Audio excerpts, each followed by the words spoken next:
as we move it on, mate, and that's a nice little link to Liverpool. They've gone very close. So they've gone neck and neck with them. Of course, they beat them the COVID year, wasn't it, where they won the Premier League title. They've gone very, very close before, almost 100 points. Was it 97 and 98 one year where Liverpool got really, really close? So they're the closest in terms of history of going course and distance at this level. We'll switch on to their game, Tim, and Nottingham Forest 0, Liverpool 1. We knew about the Liverpool injuries going into the game. Good news, though, in some ways, when you look at the bench, Endo's on the bench, Szoboszlai's on the bench, Darwin Núñez is on the bench, Kwanzaa as well. So players are coming back. And it was Darwin Núñez, Tim, that came off the bench and scored a controversial goal to win them the game. Yeah. Let's just jump to that, because we know that Nottingham Forest have employed a friend of ours, Mark Clattenburg, as a consultant. And I think we kind of differ a little bit on this. But let's first go to the challenge. So it's 1 minute 50 where there's an injury to Konate, Ibrahim Konate, for a set piece. There's a head injury. The referee's looking at him. I'm going to stop the game. He stops the game when Callum Hudson-Odoi has possession in the attacking third on the left-hand side, blows a whistle, and what the rules clearly state is that the ball should be uncontested drop for Nottingham Forest, facing forward. They have possession. It wasn't. It was given back to Liverpool. A drop ball for Keller, the goalkeeper, who lumps it down the field. 1 minute 50 later, they score a goal, Liverpool, in the winning goal, and it goes off afterwards, going crazy afterwards. Marinakis, the owner of Forest, is in there, apparently trying to get into the referee's dressing room, asking the questions. And Mark Clattenburg did speak to the media, Tim, about the refereeing performance. Two parts to this, and we did it a little bit on our TV this weekend. First of all, the incident. Do Forest have an argument that, hang on a minute, like, we should have had the ball, that would have changed everything for the goal, or you have a different opinion? Well, slightly different opinion. This seems a very black and white issue, right? Referee got it horribly wrong. Horribly wrong in the sense that, like, it was so obvious. You almost have to question, like ref, how did you? You didn't call a foul. Hudson-Odoi, the Forest player, was in possession of the ball. No problem. Stop it. You think it's a head injury or whatever, stop it. You drop the ball either for Forest or, secondarily, you drop it to Liverpool, who then sportingly kick it back. We've seen that a bunch. My issue is twofold with Forest. Number one, and I've been a part of this a lot of times in my career. When the referee gets something that wrong, because he's holding, time's gone on, he's holding the ball, he's standing in the penalty area, he's about to give the ball to Liverpool goalkeeper Kelleher. Not one Forest player went over and said, hang on a minute, mate.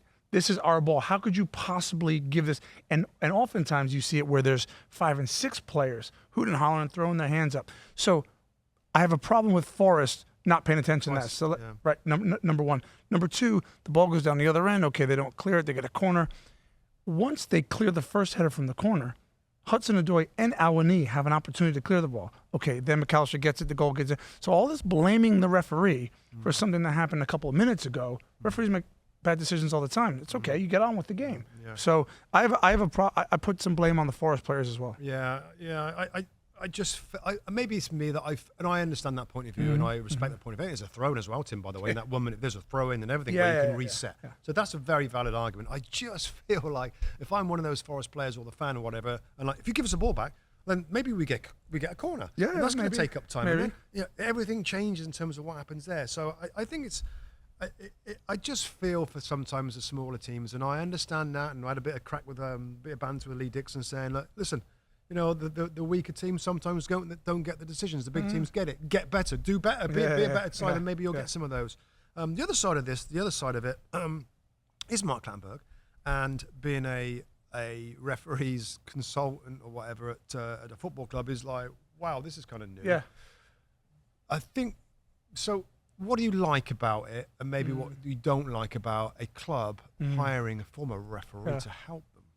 Well, I'll be brutally honest with our audience and say, I'm not sure I know or anybody knows exactly what the angle is to bring him in. I know what's been told, right? And that's data analysis, fact.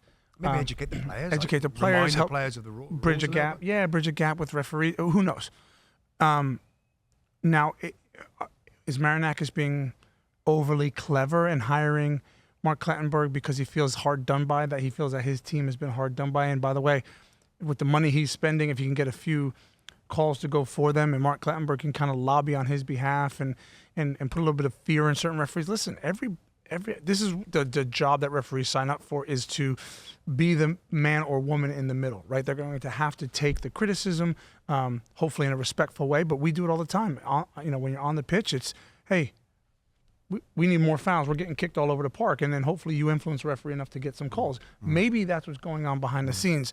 But ultimately, it's something we've never really seen in the Premier League. Yeah, I mean, my natural reaction is I don't like it. I don't like it. I feel for the referees. My goodness, is another kind of avenue of pressure on these guys. Yeah. From clubs making statements. I'm thinking of Arsenal and Liverpool, the Luis Diaz goal against Tottenham.